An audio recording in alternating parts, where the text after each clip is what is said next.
ataupun apa yang Allah Ta'ala jadikan semuanya dengan hikmah, dengan kebijaksanaan Allah Ta'ala. Maka kalau kita tengok di dalam tafsir pimpinan Ar-Rahman, apa makna khalifah ni? Makna satu orang yang dipertanggungjawab oleh Allah untuk mengatur kehidupan manusia di bumi berdasarkan kepada wahyu dan syariat Allah, supaya kehidupan manusia itu teratur dan mempunyai tujuan hidup yang suci murni untuk mencapai keredaan Allah Subhanahu wa ta'ala. Itu yang disebut sebagai khalifah. Maknanya bahasa mudahnya, Allah Ta'ala nak jadikan satu orang ni dipertanggungjawab untuk mengatur kehidupan manusia. Maksudnya sebagai pemimpin lah, mengatur kehidupan manusia di bumi ni. Kemudian atok tu pula bukan ikut kepala otak dia. Maknanya berdasarkan apa yang Allah Ta'ala tetapkan. Tu berdasarkan syariat dan juga wahyu Allah ni.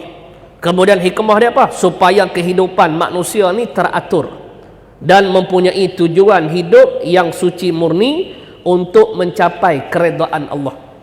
Sebab tu daripada sini ni kita tengok peringkat awal Allah Ta'ala nak jadikan Nabi Adam ni pun ialah untuk mencari redha Allah.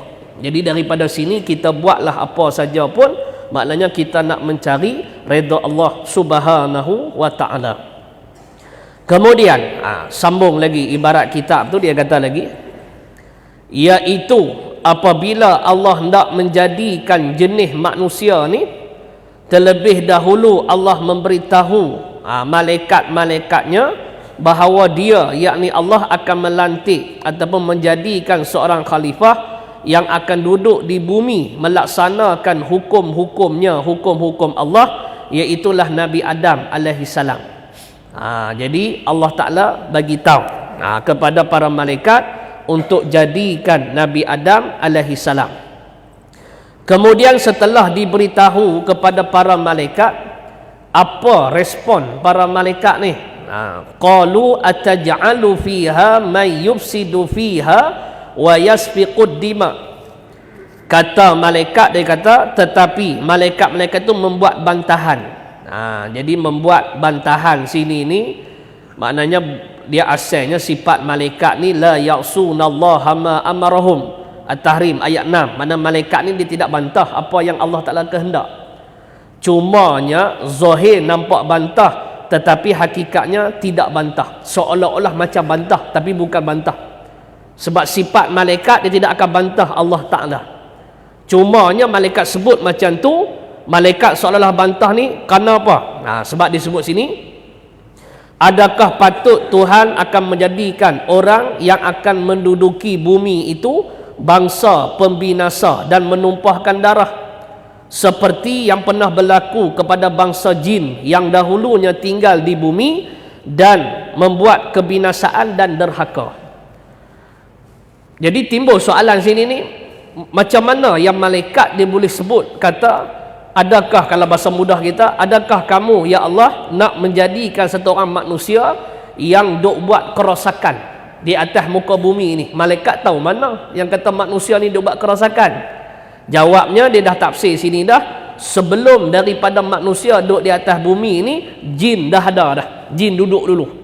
Jadi daripada sini ni memberi gambaran apa kepada kita? Maksudnya jin dah ada sebelum daripada Nabi Adam dijadikan. Mana dalil dia? Dalam surah Al-Hijri pada ayat yang ke-27.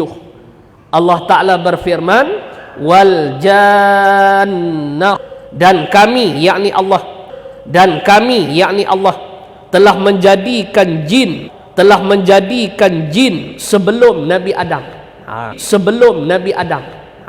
Maknanya jin dah ada dulu. Maknanya jin dah ada dulu sebelum adanya Nabi Adam. Sebelum adanya Nabi Adam.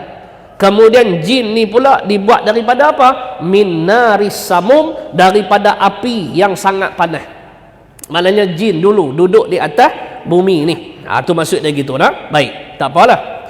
Jadi kalau kita tengok dalam riwayat hadis, apabila jin ni dia duk buat kerosakan, maka Allah Ta'ala arahkan malaikat dipanggil isnad majazi untuk halau jin ni duduk di bukit-bukit dan pulau-pulau. Jadi kalau kita tengok dari segi lurah, jin dengan makna apa? Makna yang tersembunyi, yang tak nampak dengan mata kasar, tu jin. Sebab tu budak dalam perut dipanggil janin. Dipanggil janin. Jadi kita meyakini jin ni ada. Jin ni ada, cuma dari segi zahir, mata kasar kita tak nampak. Cuma kalau kita tilik segi hukum akal, harus pada akal kita boleh tengok jin. Sekiranya Allah Ta'ala kita tak nampak. Cuma kalau kita tilik segi hukum akal, harus pada akal kita boleh tengok jin. Sekiranya Allah Ta'ala buka hijab. Walaupun kita tak nampak, tapi kita meyakini jin ni ada. Maka dengan sebab itulah dua makhluk yang disebut jin dan juga manusia ni, makhluk yang ditaklif, yang dibebani segala hukum syarak. Allah Ta'ala sebut dalam surah Az-Zariyat pada ayat yang ke-56, wa ma khalaqtul jinna wal ins illa liya'budun, dan tidak kami jadikan jin dan manusia, kata Allah. Hikmahnya apa? Mengabdikan diri kepada kami. Cumanya jin dari segi zahir kita tak nampak. Jadi daripada sini ni nak bagi tahu bahawasanya jin dulu duduk di bumi ni, kemudian daripada buat kerosakan. Daripada buat kerosakan, Allah Ta'ala arahkan malaikat atas jalan majas, halau jin ni pergi ke pulau-pulau dan juga bukit-bukit. Kemudian apa kata malaikat lagi? Respon malaikat ni dia nak tafsir lagi mana ayat tu. Wa nahnu nusabbihu bihamdika wa nuqaddisu lak. Dia kata sini, padahal kami, yakni para malaikat ni, kata mereka, yakni malaikat makhluk yang taat. Jadi malaikat kata kami ini sentiasa taat, sentiasa mengucap tasbih, memuji engkau, takdis, mensucikan engkau ya Allah. Maka takdirnya, maka kamilah yang layak ni jadi khalifah bumi ni, seolah-olah gitulah. Sebab kalau kita tengok dari segi ayat, tak ada ayat dia sampai wa nahnu nusabbih, dan kami ni sentiasa bertasbih, bihamdika, makna dengan memuji engkau, wa nuqaddisulak, dan juga mensucikan engkau. Kemudian atas fardu takdirnya, atas tafsiran ulama kata seolah-olah dalam hati malaikat kata kamilah yang layak jadi khalifah di atas muka bumi ni. Tu maksud dia gitu nah. Baik. Kemudian di hujung ayat tu Allah Ta'ala jawab. Allah Ta'ala jawab, qala inni a'lamu ma la ta'lamun. Sesungguhnya hampa tak tahu apa yang aku tahu. Jadi maksud yang kata hampa tak tahu apa yang aku tahu tu, di antaranya ialah yang pertamanya ialah dijadikan Nabi Adam ni nak melahirkan Nabi kita Muhammad sallallahu alaihi wasallam. Tu satu. Kemudian yang keduanya ialah nak menzahirkan keburukan iblis yang Allah Ta'ala tahu sedia kala iblis tu kupuh. Jadi daripada sini ni pengajaran kepada kita, ke depan kita ni kita tak tahu kita ni macam mana. Sebab itulah kita selalu sebut mana-mana kuliah pun, kita berhajat kepada pemeliharaan Allah. Hari ini kita boleh main masjid, hari ini kita boleh jadi hamba yang taat, hari ini kita boleh attend kuliah. Tapi ke depan ni kita tak tahu macam mana, kita tak tahu. Contoh macam iblis lah. Iblis ni sebelum dijadikan Nabi Adam terkenal dengan satu makhluk yang sangat kuat ibadah kepada Allah. Tetapi dalam ilmu Allah Ta'ala menentu dah iblis ni kupuh.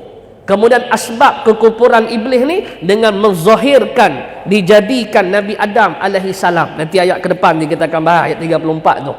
Waktu Allah Ta'ala perintah kepada iblis, wa idh qulna lil malaikati isjudu li Adam fasajadu illa iblis aba wastakbara wa kana minal kafirin. Dan ingatlah ketika kami berfirman kepada para malaikat, usjudu li Adam, sujudlah kepada Nabi Adam, fasajadu, malaikat sujud, illa, kecuali iblis. Pasal apa? Aba, bantah, wastakbara, sombong, wa kana minal kafirin, dan ia iblis termasuk dalam golongan orang yang kafir. Bila ditanya kepada iblis pasal apa yang tak mau sujud, dalam Al-A'raf ayat yang ke-12, ma manaka alla tasjuda iz amartuk, Allah Ta'ala tanya kepada Iblis ni, pasal apa hang Iblis tak mau sujud kepada Nabi Adam waktu aku, yakni Allah suruh sujud kepada Nabi Adam? Apa kata Iblis? Qala ana khairum minhu, aku lebih mulia daripada dia.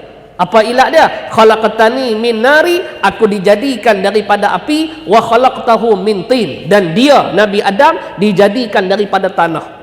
Jadi sini kiyah Iblis ni silap ni. Dia kiyah, dia kata api lebih daripada tanah. Sedangkan ulama jawab tanah lebih daripada api. Apa sebab dia? Sebab dia ialah api bersifat tak tetap. Api ni dia bersifat tak tetap, dia ikut angin, pi sana, dia pi sana, pi sana, dia tak tetap.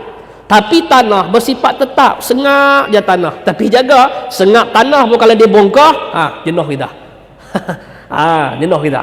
Jadi oleh kata kiyah Iblis silap ni, maka membawa kepada Iblis ni termasuk dalam golongan orang yang kufur, yang Allah Ta'ala menentu dah sedia kala Iblis ni kufur asbab dijadikan Nabi Adam alaihi salam. Sini yang kita kena bimbang. Ke depan kita tak tahu macam mana. Hari ni cantik alhamdulillah, tapi ke depan kita tak tahu. Kita tak tahu macam mana. Kita harap okeylah, konsisten lah sampai ke akhir hayat kita. Kita duduk doa, tapi ke depan kita tak tahu. Kita tak tahu macam mana. Kita harap okeylah, konsisten lah sampai ke akhir hayat kita. Kita doa, Allahumma khtim lana bihusnil khatimah wa la takhtim alaina bisu'il khatimah. Ya Allah, akhirkan hidup kami ini dalam keadaan yang baik, dan jangan akhirkan hidup kami ini dalam keadaan yang buruk. Itu maksud dia gitu, nak? Baik, habis hak tu. Saya kita akan detail cerita tentang Nabi Adam ni, macam mana Allah Ta'ala buat daripada awal. Baik.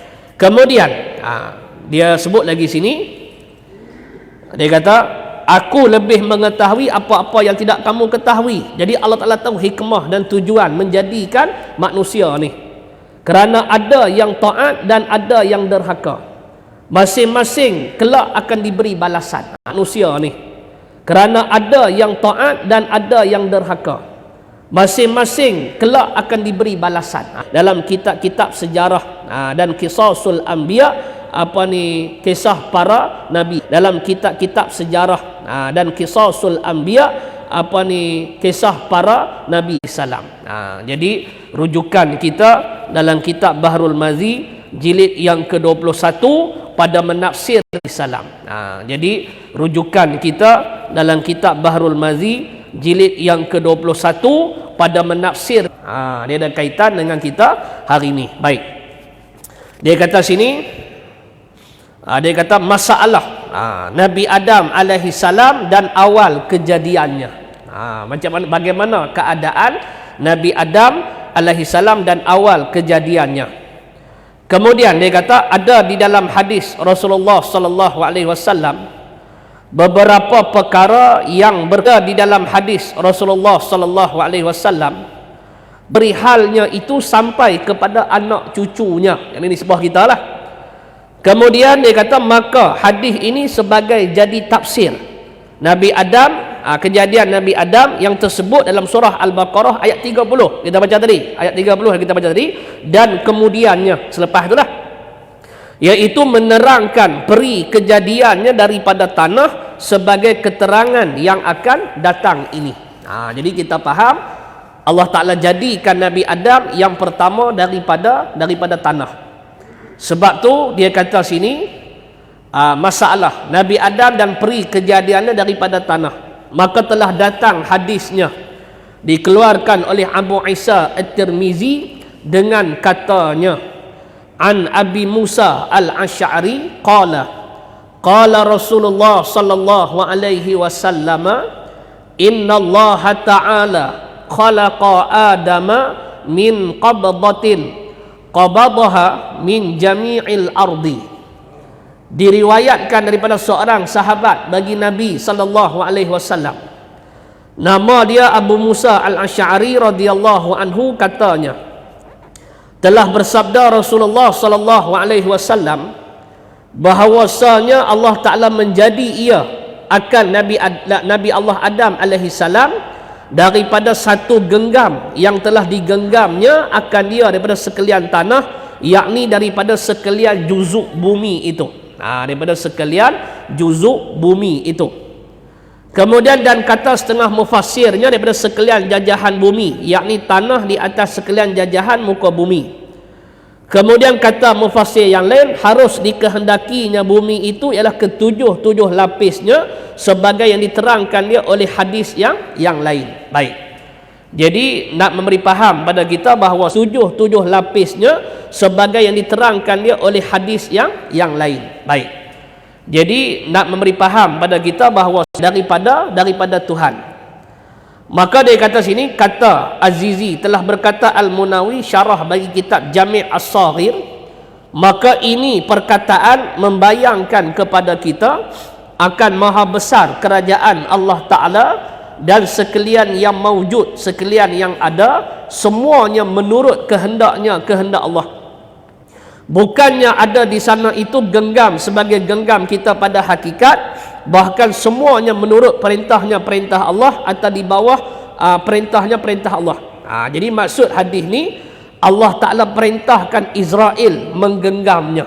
Allah Ta'ala perintahkan malaikat Israel menggenggam, maka jadilah genggam itu genggaman yang hakiki. Baik. Jadi kalau kita tengok bahasa mudahnya, pada peringkat awalnya sebelum Allah Ta'ala nak jadikan Nabi Adam daripada tanah ni, disebut dalam hadis ni, faja'a banu adama ala qadril ardi faja'a minhumul ahmaru wal abyadu wal aswadu wa baina dhalika was-sahlu wal haznu wal khabithu wat tayyibu.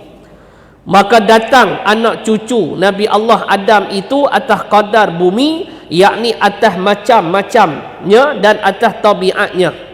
Maka datang macam-macamnya dan bagai-bagainya, setengah mereka itu berwarna merah dan warna putih dan warna hitam, dan antara demikian itu yakni antara merah dan putih dan antara putih dengan hitam dan lainnya. Dan datang pada tabiat perangai mereka ni yang lemah lembut, ada yang keras perangai, ada yang kasar laku, dan ada yang jahat, ada yang baik. Maka yang jahat itu kafir dan munafik, dan yang baik itu ialah orang-orang yang beriman.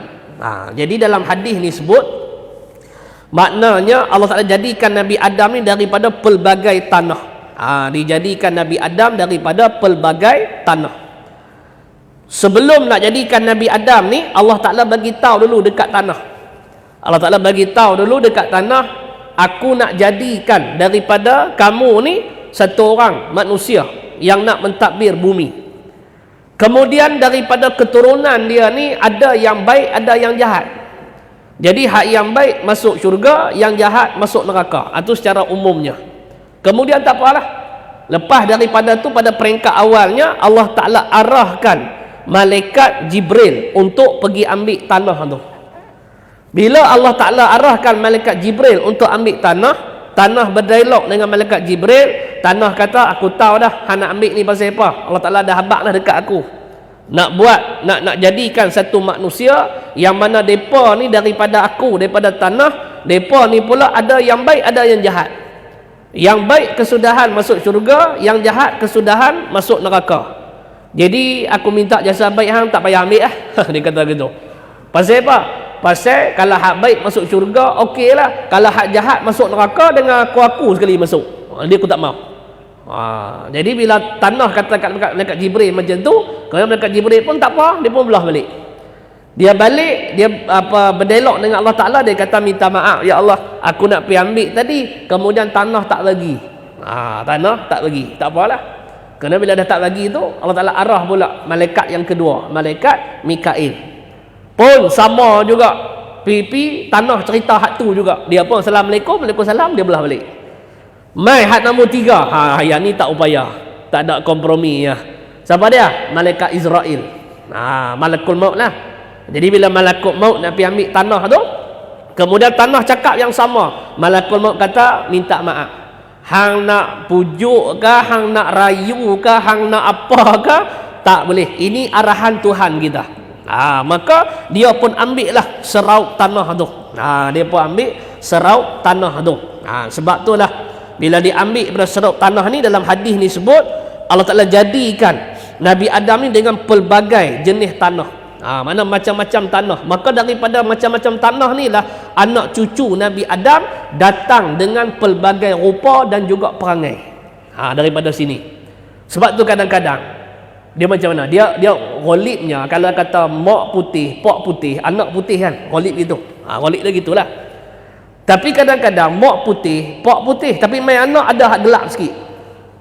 Kadang-kadang orang duk peli, orang duk kata, "Ya hang ni bukan anak mak hang, pak hang, hang pasal pelem, pasal pak hang gelap, bulan gelap ke apa ke?" Hak lain terang. Hak lain terang pasal pak hang gelap. Contoh gitu. Jadi dia bukan masalah bulan gelap ke bulan cerah. Dia ambil asal balik tu tanah hak dicampur tu. Ambil asal situ cuma atas jalan. Jadi dia bukan masalah bulan gelap ke bulan cerah. Dia ambil asal balik tu tanah hak dicampur tu. Ambil asal situ cuma atas jalan punya asal daripada tanah tu yang pelbagai tanah ni. Sebab itulah dalam hadis ni sebut faja'a minhumul ahmaru wal abyadu wal aswadu wa baina zalika. Sebab tu dia kata setengah mereka itu berwarna merah, warna putih, warna hitam, dan antara demikian itu, yakni antara merah dan putih, dan antara putih dan juga hitam. Jadi kalau kita tengok sini ni, hebatnya Allah Ta'ala. Di dunia kita ni kalau kita tengok berapa ribu bangsa duk ada. Kita tak payah tengok dunia lah kot luas sangat. Ni Melayu kita cukup dah. Rumpun Melayu kita ni pun banyak dah. Ada Melayu Banjar ada, kemudian Melayu Jawa ada, Patani ada, Minang ada, pun banyak dah. Kemudian kalau kita tengok semenanjung Malaysia kita ni, daripada Perlis sampai ke Johor, cara cakap tak sama. Macam Perlis, Pulau Pinang, Kedah, walaupun nampak sama tapi tak serupa. Walaupun nampak sama tapi tak serupa. Dia ghalibnya cakap utara lah, tu ghalibnya. Dia ada lah campur Petani apa semua ada lah. Kemudian mai belah Perak kita. Mai belah Perak, kalau belah tempat saya, belah Teping, Selama, Bagan Serai, Semanggui ni, biasanya cakap utara lah, ghalibnya gitu. Cakap utara, hampir mana, ni duduk di mana? Duduk di Perak. Pasal apa cakap macam Kedah? Memanglah sepadan Kedah lah. Oh, tu ke? Iyalah. Dia gitu. Bila mai dekat tuan-tuan ni naik belah Kuala ni, dia cakap lain sikit dah. Macam mana tuan-tuan cakap macam mana? Macam mana tuan cakap? Mika ke apa ke? Mika aku tu lah. Aku salah cakap ni, marah aku lagi. Mika, tu. Kemudian kalau pergi belah hilir kan? Belah hilir tu, jadi lain pula. Ustaz datang berapa? Bertiga. Lagi dua di luar. Belah Tanjung Belanja apa semua tu lah tu. Parik. Jadi gitu pula. Kemudian kalau pergi Batu Gajah pula, dia awak pula. Awak tu saya lah kan. Awak. Kita ingat awak tu hang. Tu yang saya cerita dulu tu. Tok Bilal Masjid Batu Gajah. Dia telefon saya. Dia kata, "Ustaz ni malam ni awak tak ada tau." Awak kuliah saya tak ada. Tak, kuliah Ustaz ada. Cuma awak je tak ada. Kuliah Ustaz ada, awak tak ada. Aku duk pening dah. Tak, ni hang cakap elok sikit. Kuliah saya ada tak? Kuliah Ustaz ada. Awak je tak ada. Tak, lah ni saya ni ada. Tak, kuliah Ustaz ada. Awak. Oh, sorry Ustaz. Minta maaf. Saya yang tak ada. Habaklah saya. Aku faham awak ni hang. Mana aku tahu. Sini awak saya dah. Awak saya. Nampak? Kemudian daripada sini ni kalau pergi belah Lenggong, Gerik, Pekala Hulu. Situ banyak petani. Oh, genong tak 2 bulan dah tak mari. Oh, genong kami duk tunggu Ustaz tak ada. Gitu. Cakap petani lah. Kemudian bila naik Ipoh ni ghalibnya dia cakap macam Perak ni jugalah. Ghalib gitu. Naik atas lagi Kuala Lumpur, 2-3 lah. Memang tu 2-3. Naik atas lagi Negeri Sembilan, Eden, Aceh, ni yang Eden Bongang ni. Jadi gitu. Pi atas lagi Melaka pula, lain pula. Melaka pula dia lain pula. Kemudian atas lagi Johor. Johor ni dia lembut sikit. Cuma dia ada hujung tu. Dia hujung ni dia bukan macam Perak ni, dia lain sikit. Dia hanya orang Johor saja boleh buat tu. Kita tak boleh. Dia ada hujung tu. Ni apa ni nak pergi mana? Kita nak orang nak pergi Rewang Rewang macam mana? Ada tu dia hujung tu. Rewang tu. Kemudian bila pergi ke pantai timur, pergi belah Kelantan, Makan. Pergi Terengganu, Makan. Tu. Nampak? Di Malaysia saja pun kepelbagaian bahasa duk ada. Ni baru Malaysia tak pilih ni. Tu kita sebut secara umumnya. Kita tak pecah lagi kepada bangsa-bangsa. Contoh macam Banjar, Banjar lain pula. Jawa lain pula. Kalau petani tadi lain pula. Dia lain. Ni menunjukkan kepelbagaian. Merupakan kebesaran Allah Subhanahu Wa Taala bagi orang yang mahu melihat dan juga mahu berfikir. Allah Ta'ala jadikan semua ni supaya kita ni apa hikmah dia? Li ta'arufu, saling kenal mengenal. Dalam surah Al-Hujurat pada ayat 13, ya ayyuhan nas inna khalaqnakum min dzakarin wa untha wa ja'alnakum syu'uban wa qabaila lita'arafu inna akramakum 'indallahi atqakum. Yang bermaksud, wahai segala manusia, sesungguhnya kami menjadikan kamu daripada seorang laki-laki, yakni Nabi Adam lah asalnya, dan seorang perempuan, Tok Hawa. Kemudian kami jadikan kamu berbangsa-bangsa, berpuak-puak, bersuku-suku. Apa hikmah dia? Lita'arafu, supaya kamu saling kenal mengenal. Kemudian dalam ramai-ramai kita ni, tak kiralah warna kulit ke, pangkat ke, keturunan ke, bangsa ke, apa ke, yang Allah Ta'ala nilai apa dia? Inna akramakum 'indallahi atqakum. Sesungguhnya yang paling mulia di antara kamu di sisi Allah hanyalah orang-orang yang bertakwa. Jadi nak cerita kata tentang apa ni, rupa, warna kulit dan sebagainya ni asbab daripada tanah yang bercampur. Itu maksud dia gitu. Baik. Kemudian dari segi perangai pula macam mana? Dia sebut sini, dia kata, dan datang pada tabiat perangai mereka itu manusia, ada yang lemah lembut, ada yang kerah perangai, ada yang kasar laku, ada yang jahat, ada yang baik. Maka yang jahat itu kafir dan munafik, dan yang baik itu ialah orang-orang yang beriman. Jadi nak cerita kata, mai pula perangai anak cucu Nabi Adam ni tak sama. Ada yang jenis kasar, jenis kasar. Dia main-main, dia tampak kawan belakang dia, haram jadah hang bila lama tak jumpa. Bukan dia marah, dia mesra lagu tu, tapi macam jenis kasar. dia jenis kasar. Kemudian dia kata, hang tu lah aku tunggu lama, janji pukul 10:30 baru main, mangkuk betul. Kalau kata kawan tu mangkuk, kawan tu pun kenyih. Oi, kata dia pun ni bergaduh apa? Ada bukan bergaduh, mesra lagu tu. Dia memang jenis dia lagu tu. Kemudian ada pula hak jenis lemah lembut. Jenis lemah lembut pada bukan lemah lembut hak pon tu. Yang tu dia buat yang pondan tu. Dia memang jenis lembut sungguh. Memang jenis lembut. Nampak macam mana dia minat masuk apa ni, persatuan pandu puteri lah, kelab memasak apa jenis, tapi dia lelaki-lelaki, dia memang minat lagu tu. Nampak macam mana? Bukan hak lembut yang di pondan tu, yang tu lain. Yang tu pondan tu, kalau kata pi tumbuk tengok keluar suara deras jadi gitu. Hak ni memang jenis lembut. Kalau contoh kita tengok siapa? Kalau contoh macam pelakon tu macam Japaan ke, lebih kurang gitulah. Jenis lembut, bukan lembut yang dibuat. Memang dia memang macam tu. Memang jenis macam tu. Jadi daripada situ tu asbab daripada apa? Asbab daripada apa ni, tanah tu lah, yang pelbagai tu. Tu maksud dia gitu nak. Baik. Jadi sebab itulah kita sebut tadi Allah Ta'ala nak jadikan Nabi Adam ni wahyukan kepada bumi. Tadi kita dah sebut dah. Sebab itulah diambil bumi itu oleh malaikat Israel.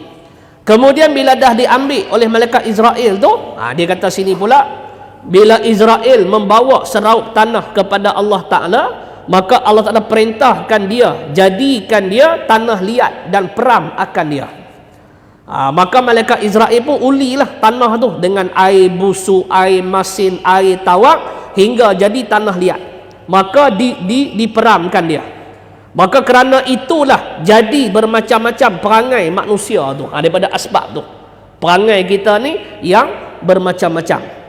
Kemudian dia kata disuruh Allah Ta'ala datangkan sebuku tanah liat. Datangkan sebuku tanah liat Nabi Muhammad sallallahu alaihi wasallam. Depa live tak ni clear suara. Ada baik. Jadi mai satu buku tanah liat Nabi Muhammad sallallahu alaihi wasallam, kemudian campurkan dia dengan tanah liat Nabi Adam ni, ditempa akan dia macam orang. Maknanya buat macam orang, mana jasad lah, tapi roh belum masuk lagi. Roh belum masuk lagi. Tu maksud dia gitu nak. Baik. Tak apalah tu. Kemudian dia sebut lagi sini, ditinggalkan dia, yakni apa ni, jasad Nabi Adam yang dah ditempa tu, ditinggalkan selama 40 tahun. Ni ditinggalkan di mana ni? Maknanya dalam tafsir sebut dalam syurga, sebab dia sebut dalam syurga. Mana? Dia kata 40 tahun hingga jadi ia kering kerunting macam tembikar. Dia kata macam sayung tu lah. Macam tembikar. kemudian dijadikan dia tubuh, kemudian dibantingkan, maknanya dipamerkan di pintu syurga tembikar. Kemudian dijadikan dia tubuh, kemudian dibantingkan, maknanya dipamerkan di pintu syurga 40 tahun tu. Kemudian dia kata Nabi Adam bertubuh, mana siap dah tubuh ni sebelum ditiup roh. Sebab itulah dia sebut pula sini, bila tubuh, dia kata Nabi Adam bertubuh, mana siap dah tubuh ni sebelum ditiup roh. Sebab itulah dia sebut pula sini, bila tubuh ni perkenan mereka itu melihat elok rupanya dan tinggi pendiriannya. Bila mereka tengok, mereka rasa suka. Lagi pula memanglah sebaik-baik makhluk ciptaan Allah ni kita. Dalam surah At-Tin tu ayat 4, laqad khalaqnal insan ahsani taqwim. Dan apa sesungguhnya, demi Allah sesungguhnya kami menjadikan manusia ni sebaik-baik kejadian. Jadi bila malaikat tengok tu, dia rasa sonok, dia rasa berkenan. Macam contoh kita beli barang lah. Kita beli barang, kemudian kita berkenan barang tu, contoh gitu. Jadi dia tengok pun rasa berkenan. Tu maksud dia gitu. Kemudian dia kata apa lagi? Belum pernah mereka itu melihat suatu perkara yang serupa dengan lembaga tubuh Adam ini. Tak pernah tengok sebelum ni rupa Nabi Adam ni jasad.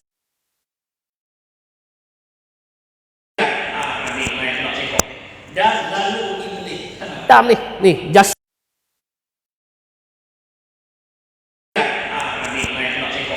Dan lalu iblis.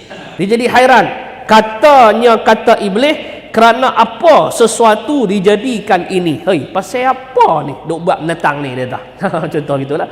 Pasal apa duk buat binatang ni? Baik. Kemudian ditepuk-tepuknya dengan tangannya, tangan iblis lah, duk tepuk-tepuk. Tiba-tiba dia tengok berongga, maknanya ada lubang. Ada lubang. Jasad Nabi Adam ni ada lubang. Maka masuk ia iblis ke dalamnya, dalam jasad Nabi Adam tu, kemudian dia keluar. Dia masuk, dia keluar.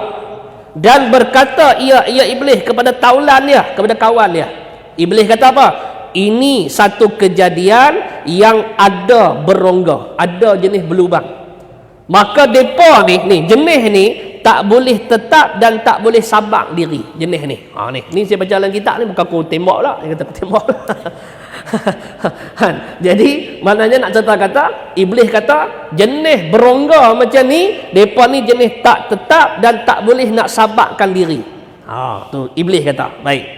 Kemudian dan di dalam masa 40 tahun, dalam masa 40 tahun tu, 1 tahun dihujan atas Nabi Adam ni dengan hujan duka cita. Dengan hujan duka cita. Kemudian dan setahun dihujan dengan sukacita. Maka kerana itulah banyak perkara duka cita ke atas anak cucu Nabi Adam. Itu biasa. Kita hidup di dunia ni lagu tu lah. Dia ada waktu seronok, ada waktu tak seronok, ada main waktu serabut, ada main waktu happy. Biasa. Biasa.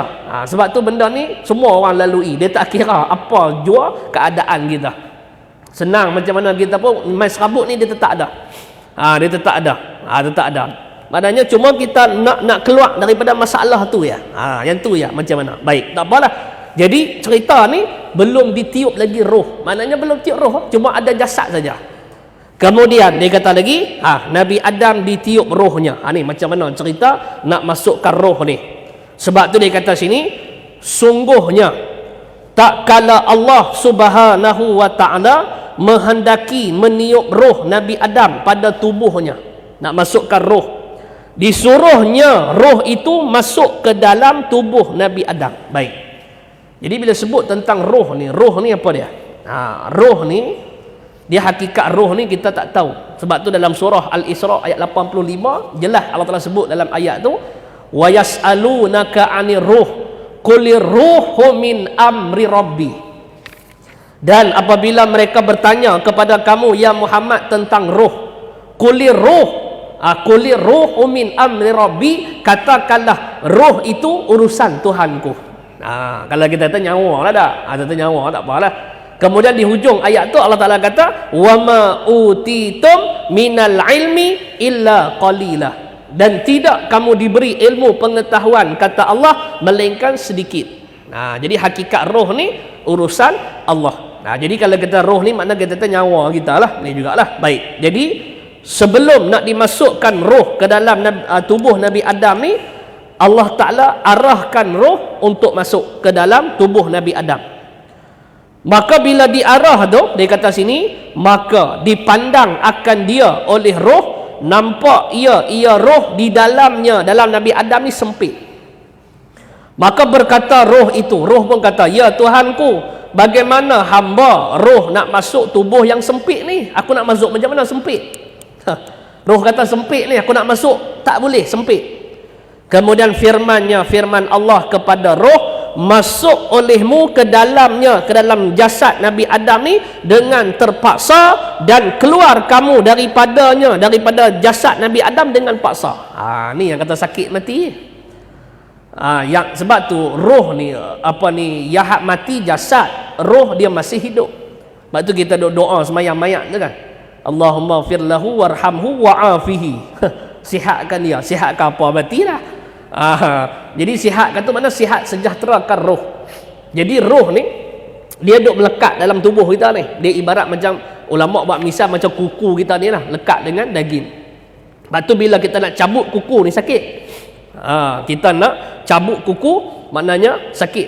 Begitulah waktu roh nak keluar ni sakit. Cuma kita tak tahulah pasal apa. Yang pergi tak habaq kat kita. Kalau dia pergi dia cerita balik tu senang kan. Cuma dalam hadis sebut mati ni dia sakit. Sebab tu dia ada rasa. Kan Quran sebut kan, kullu nafsin za'iqatul maut. Tiap-tiap yang bernyawa pasti merasai mati. Bila kata rasa tu, dia ada rasa. Dia ada rasa. Jadi waktu nak keluar roh tu memang sakit. Sakit. Tetapi Allah Ta'ala bagi khabar gembira bagi orang yang beriman, yang istiqamah, yang ni roh ni mudah sikit. Sebab tu dalam surah Fussilat ayat yang ke-30, innal ladzina qalu rabbuna Allah thumma istaqamu tatanazzalu alaihimul malaikatu alla takhafu wa la tahzanu wa abshiru bil jannati allati kuntum tu'adun. Yang bermaksud, sesungguhnya orang-orang yang mengatakan Tuhan kami ialah Allah, thumma istaqamu, kemudian mereka istiqamah, tatanazzalu alaihimul malaikatu, maka turun malaikat kepadanya. Jadi ulama tafsir kata turun malaikat ni waktu bila? Waktu satu orang ni nyawa nak habis dah, turun malaikat. Malaikat habaq apa? Alla takhafu. Ni nak habaq kan, jangan duk takut ni, anak mati jangan takut. Wala tahzanu, ni anak tinggal dunia ni jangan sedih. Pasal apa? Wa abshiru, aku nak habaq berita gembira dekat hang ni, bil jannatil lati kuntum tu'adun, dengan syurga yang dijanjikan oleh Allah kepada engkau. Tu turun malaikat habaq kepada roh yang bagi orang yang baik. Waktu nak keluar daripada nyawa tu. Baik, azan dulu. Saya kita sambung. Tak habis ni sikit lagi. Azan dulu. Kita sambung.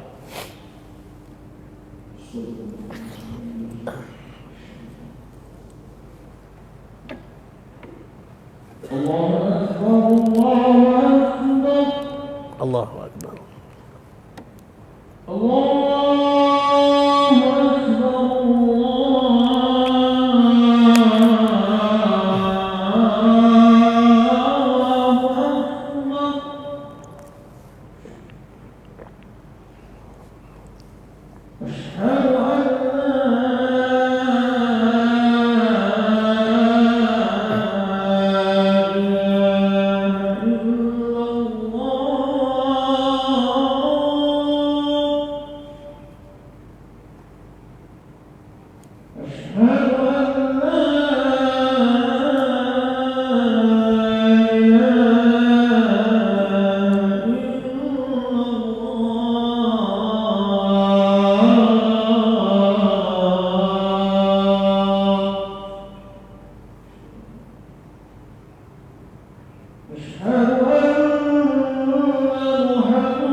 Salatul qa'imah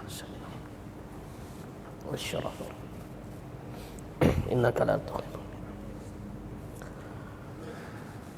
Baik noh, kita sambung sikit lagi ya. Sikit lagi dah. Jadi balik kepada masalah roh tadi tu. Waktu Allah Ta'ala arahkan roh untuk masuk ke dalam jasad Nabi Adam ni, roh kata nak masuk macam mana? Sempit. Sempit. Jadi Allah Ta'ala kata masuk olehmu ke dalamnya, dalam jasad Nabi Adam ni dengan paksa, kemudian keluar dengan paksa. Jadi tak apalah. Kemudian roh pun masuklah. Masuk pada awalnya pada ubun-ubun. Dia masuk pada ubun-ubun hingga sampai ia roh kepada dua mata. Bila sampai ia kepada dua mata, ting tu saya tambah dalam kitab tak ada. Jadi terbuka mata lah. Asalnya tak ada apa ni tak ada roh, maknanya tak ada bernyawa lah kata. Bila sampai di mata, okey, mata pun terbuka, dia tengoklah jasad dia ni. Tengok jasad dia, nampak mata memandang. Baik. Kemudian dia pun dia kata sini, maka jadilah memandang ia Nabi Adam ni kepada sekalian jasad itu tanah. Kemudian roh berjalan lagi.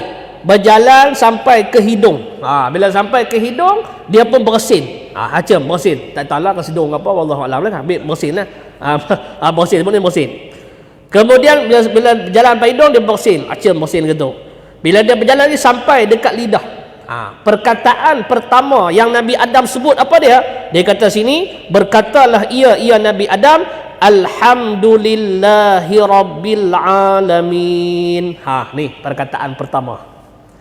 Sebab tu kalau kita bahas dari segi kalimah, alhamdu tu dia panggil lafaz mufrad. Lafaz mufrad, tetapi dari segi makna segala. Pasal apa segala? Sebab alif lam pada alhamdu tu dipanggil alif lam li jinsi, alif lam jenis.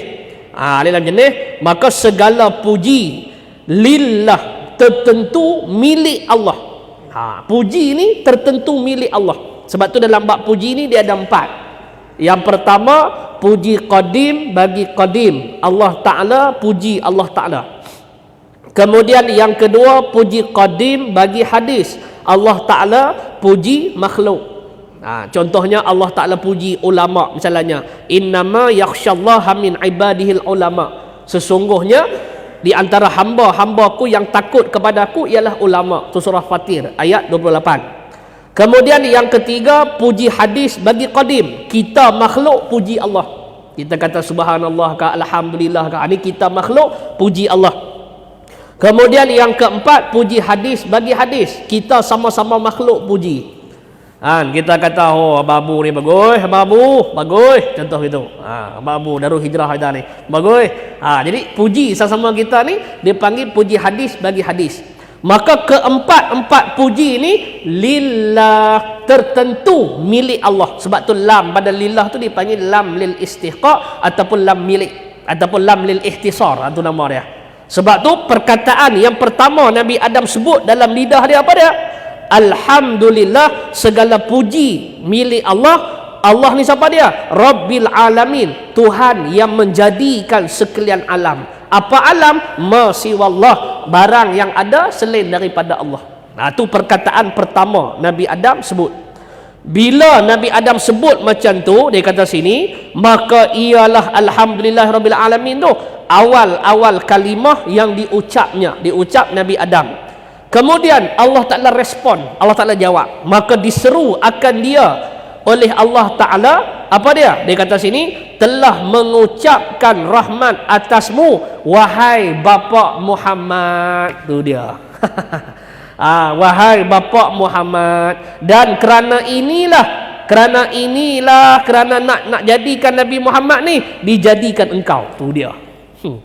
Ni kata ni kecintaan kita kepada Nabi. Sebab tu ada hadis lain sebut, kalau tak kerana Nabi, Allah Ta'ala tak jadikan kita. Yang hari ni kita boleh mengecapi nikmat dunia ni, mana asbab daripada Nabi Muhammad sallallahu alaihi wasallam. Tu maksud dia gitu nah. Baik, tak apalah. Jadi itu mana ketika roh sampai di lidah. Kemudian apakala sampai roh itu kepada dua lutut, sampai kepada lutut, mencita ia Nabi Adam nak bangun berdiri, tiba-tiba tak upaya, baru merangkak, mana boleh jalan lagi, dia nak bangun dah. Nabi Adam nak bangun dah, tapi tak upaya lah baru sampai dekat kepala lutut. Bila dia nak bangun tu tak boleh. Maksudnya tiada upaya ni makna dia nak berjalan. Tadi kita sebut mana dia dibentang, dibanting tu mana disebut berdiri. Mana bila dia dia nak berdiri, nak bangun berdiri, tiba-tiba tak upaya. Kemudian Allah Taala kata apa? Khuliqal insanu min ajal. Artinya dijadikan manusia itu daripada sikap nak cepat. Ni kita tak abang orang ni kita. Kita apply, contoh kita apply apa? Kita apply loan contoh. Kita bukan apply loan lah. Kita ada duit pencen, dapat duit pencen nak buat rumah. Nak buat rumah, kita pun jumpa satu kontraktor. Kita kata ni saya bajet 300,000. Plan, nak buat plan sekian-sekian, panggil apa ni yang buat mereka plannya. Buat plan bilik ada 5 ke apa, bilik mandi ada 5 ke contohnya. Lepas tu kita habaq kat kontraktor, bajet macam ni cukup tak? Dia kira-kira okey, dia tambah sikit boleh tak? Lah ni barang mahal. Berapa nak tambah? Tambah lagi 50,000, 350,000. Okey, 350,000. Okey. Agak-agak bila boleh siap? Tanya dah. Baru plan tu. Tanya dah, agak-agak bila boleh siap? Lepas tu kontraktor berkata, kalau tak ada apa-apa, insya-Allah dalam 4 bulan saya jamin boleh siap. Dalam masa 4 bulan. Baru jalan baru tambak tanah. Tanya dah, ni agak-agak boleh cepat sikit lah. Saya nak kenuri ni, anak sulung nak kenuri pula.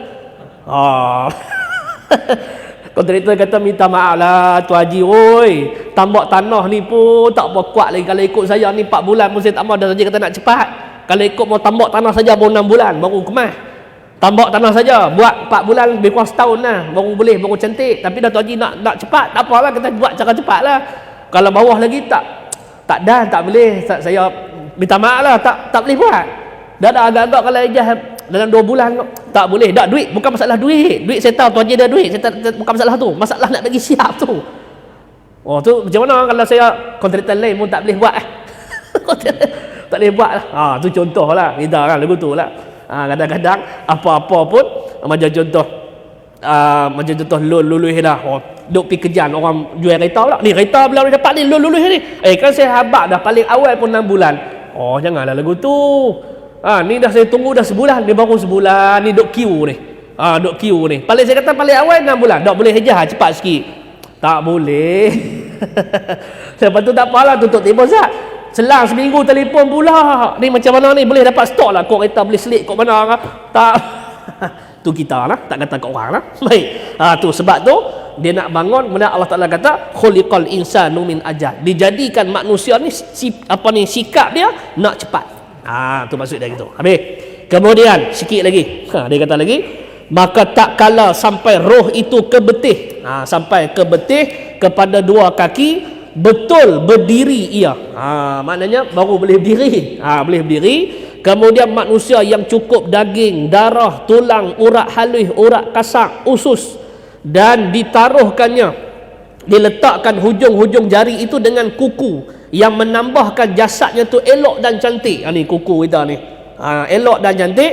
Kemudian bertambah-tambah ia pada tiap hari. Maksudnya kuku kita ni dia makin panjang. Sebab itulah kita tengok diri kita ni pun, kalau kita tengok diri kita, Allah Ta'ala sebut dalam Az-Zariyat ayat 21. Ayat 20 Allah Ta'ala kata wa fil ardi ayatul lil muqinin, dan pada bumi itu terdapat tanda-tanda kekuasaan Allah bagi orang-orang yang yakin. Wa fi anfusikum afala tubsirun, dan pada diri kamu apakah kamu tak melihat. Jadi dalam ayat ni Allah Ta'ala kata bumi yang luas ni kalau kamu tengok ni nampak tanda kebesaran Allah bagi orang yang yakin. Kokoklah kita tak nampak kok bumi ni luas sangat. Ni wa fi anfusikum, pada diri kamu sendiri afala tubsirun, apakah kamu tak tengok tentang kejadian kita. Tengok Allah Ta'ala jadikan kita, dia ada benda yang jenis tumbuh. Rambut bila kita waliknya gitu lah, bila kita kerat dia tumbuh panjang. Kuku tadi sama juga, bila kita tak kerat dia panjang, dia kerat betul dia tumbuh pula. Tapi ada benda yang tidak tumbuh. Contohnya bulu kening, dia tak tumbuh panjang. Sampai ni dia berhenti, dia tak ada sambung pasal segmen dah. Tak ada. Bulu mata pun sama. Bulu mata pun dia tekat tu ya, dia statik. Dia tak ada pi kalau gitu sembang, duk ribah dengan bulu mata gitu. Lepas tu Allah Ta'ala letak ni anggota wajah kita ni, wajah kesayangan hamba ni, yang tu dipanggil Hel Amir, ada tajuk lagu dia letak mata ni kena. Mata letak di atas, lubang hidung di bawah, mulut di bawah. Cuba kalau mulut di atas, mata di bawah, agak-agak kita makan laksa macam mana? Agak-agak lah kita makan asar je lah. Mampu jenuh nak makan asar.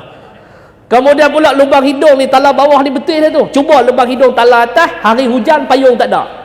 Mampu. Tu pun jangan doa. Tok bila duk panggil hayya 'alas solah, dia buat doa. Bila nak mai, bila Israel datang memanggil, tu pun orang tolong usung. Duk depan pula tu. Tu imam pula berdiri pula depan dia. Contoh dah. Tapi tuan-tuan mai masjid dah, alhamdulillah lah. Ni cerita hang tak mai tu. Ustaz kata kat kami mai. Yalah tahulah tuan-tuan mai. Baik, balik cerita kita ni. Sikit lagi tuan-tuan, masa kecederaan. Baik no? Jadi dia sebut lagi sini, dan Tuhan jadikan pada jasad ni, pada diri kita ni, pada jasad ni 9 pintu. Ada 9 pintu. 7 di kepala. 7 di kepala apa dia? 2 telinga boleh mendengar keduanya. Ni telinga ni. Kemudian 2 mata boleh memandang keduanya. 2 lubang hidung boleh mencium keduanya, dan mulut yang ada padanya lidah yang boleh berkata-kata. 7. 2 telinga, 2 lubang hidung, 2 mata, 1 lidah. Maknanya mulut lah lubang dia. Mana 7. 7. Baik. Kemudian dia kata apa lagi? Dan dia kata mulut yang ada pada lidah boleh berkata-kata dengan dia, dan gigi-gigi yang boleh melumatkan apa-apa yang dimakan akan dia. Sebab tu tuan-tuan, nikmat gigi ni ialah kalau bagi kita yang dah tak ada gigi dah akan rasalah nikmat gigi. Bagi orang yang ada dia buat tak tahu lagi. Macam contoh kalau makan benda keras. Macam contohlah nak makan, tengok tak boleh. Tak boleh. Dah makanlah. Tak boleh. Tok Wan makanlah, cucu. Tok Wan makanlah. Tak boleh lah. Ni boleh je kita makan boleh. Dia tak apa gigi kuat lagi. Kita gigi tak kuat dah. Jenis tak ada pasingnya. Terus skor Makan, telan terus. Contoh lah. Sebab tu gigi ni peranan tau. Kalau kita nak baca Quran pun, kalau gigi kita masalah pun, sebab tu kalau ni buat gigi palsu gigi ni baru bakrah tu keluar elok. Dia kadang dia keluar angin terlalu banyak. Sin jadi sin, tak dia jadi berangin keluar apa. Di pagak tu nikmat lah. Baik, tak apalah tu. Jadi tengok nah, dia kata lagi, dan dia kata lagi boleh dapat sedap apa yang kena makan. Mana boleh rasa sedap dengan lidah ni, boleh rasa sedap ke tak sedap. Dan dijadikan 2 pintu sebelah bawah tubuh. 2 pintu. Apa dia? Kubul kemaluan depan, dubur kemaluan belakang. Jadi daripada kubur dan juga dubur ni keluar daripada keduanya hampah makanan. Kita duk makan tu akan buah pinggang kan, duduk cuci apa semua. Jadi dialah yang duk jaga makanan. Sebab tu kalau orang yang kena dialysis, tu masalah lah. Cuci buah pinggang pula jadi tu masalah. Ni kata nikmat ni. Baik, dia cuci makanan kita tu. Kemudian dia kata dijadikan akalnya di otak ni. Akal di otak dan fikir dan keputusannya di jantung hatinya. Di jantung hatinya, dan pelahapnya. Pelahapnya mana makan ni di buah pinggangnya. Dan marahnya di hatinya, kibdun di hatinya. Dan gemarnya, sukanya di paru-paru. Dan tertawanya di kura-kura. Kura-kura ni mana belakang. Ni saya baca kitab ni, kura-kura ni. Tertawa ni di belakang. Dan sukacita dan dukacita di muka. Sebab tu tengok muka kita boleh tahu. Macam muka saya, tak nampak masalah kan? Tak nampak masalah kan? Apa mana tahu masalah aku. Balik gitu. Jadi di muka ni kita boleh tahu ayat muka orang ni macam mana. Dia keadaan dia stres ke, dia ceria ke, dia muram ke, dia ada masalah ke, boleh tahu di muka tu. Sebab itulah dia kata sini, dan sukacita dukacita di mukanya. Maka Maha suci Tuhan yang memberi dengar dengan tulang. Memberi dengar dengan tulang, dan memberi melihat dengan lemak ni, mata kita ni lemak lah. Dan memberi bertutur dengan daging. Tutur dengan daging lidah. Dan memberitahu dengan darah. Dan direcakkannya, maknanya direcakkannya, makna dihiasi tubuh kita ni akan syahwat, makna keinginan. Sebab tu kita ni ada keinginan. Sebab tu keinginan kita tengok dalam surah Ali Imran ayat 14 untuk mengakhiri nak habis.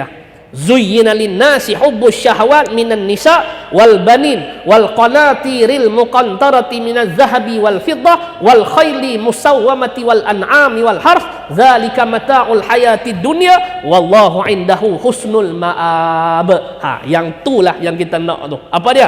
Dijadikan zuyyina lin-nas, dijadikan keinginan bagi segala manusia apa-apa yang dia ingin apa? Minan nisa, di kalangan wanita-wanita. Satu.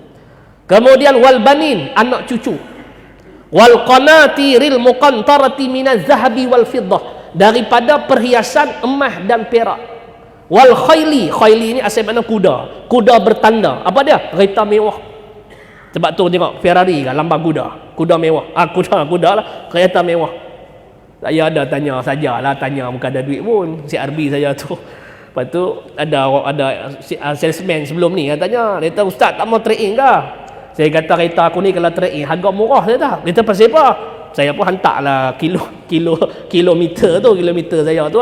Tu dia kata kat 300,000 lah. 4 tahun pakai kat 300,000 lah tahu.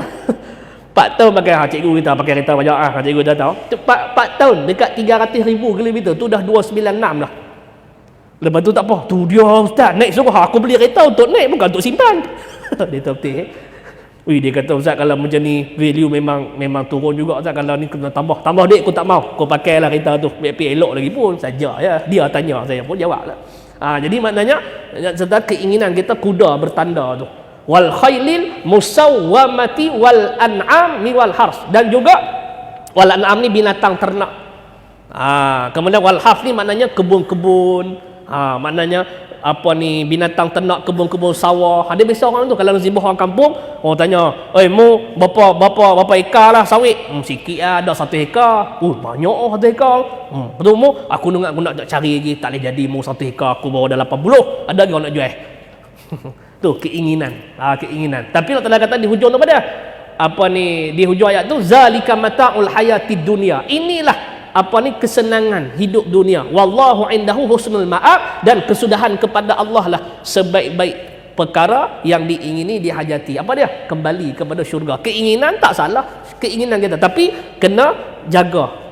Kena jaga batas-batasan dia tu yalah. Tu maksud dia gitu Baik, sebab tu dia kata direcakkan atas tubuh itu akan syahwat, keinginan, dan dindingnya ialah malu. Dinding dia ialah malu. Baik, habis hak tu. Kemudian berhenti dekat tu, kemudian jadi dekat tu. Dia rekod dah sambung lagi ni. Nabi Adam tinggi dia 60 hasta. Tu ketinggian Nabi Adam 60 hasta. Sebab itulah nisbah umat dulu ni dia besar-besar. Jom kalau tengok kaum Ad. Kaum Ad pun tinggi-tinggi, besar-besar. Kaum Ad kan. Tapi dia bila mai dah akhir zaman ni dia makin kecil. Dia makin rendang tak berbuah, maksud dia gitu. Dia makin kecil. Baik, itu lebih kuranglah secara ringkas tentang pendetilan Allah Ta'ala jadikan Nabi Adam yang ada kaitan dengan kita. Tanda situ insya-Allah bulan depan kita dan kuliah sekali lagi. Kemudian bulan 3 insya-Allah kita sambut Ramadan Al-Mubarak. Ramadan Mubarak insya-Allah bulan depan kita sambung ayat 31 daripada surah Al-Baqarah ni. Di sini pula nak menceritakan pula tentang kelebihan ilmu, kepentingan ilmu bagi kita manusia yang hidup di atas muka bumi ni. Maka dengan sebab tu Allah Ta'ala ajak wa 'allama adamal asma akullaha. Diajarkan Allah kepada Nabi Adam sekalian nama-nama barang, nama-nama benda. Nanti kita akan tengok tafsiran yang lagi akan datang. Tanda situ wallahu a'lam. Jadi saya mohon maaf jika terkasar bahasa. Wabillahi taufik wal hidayah. Wassalamualaikum warahmatullahi wabarakatuh. Bismillahirrahmanirrahim. Alhamdulillahirabbil alamin.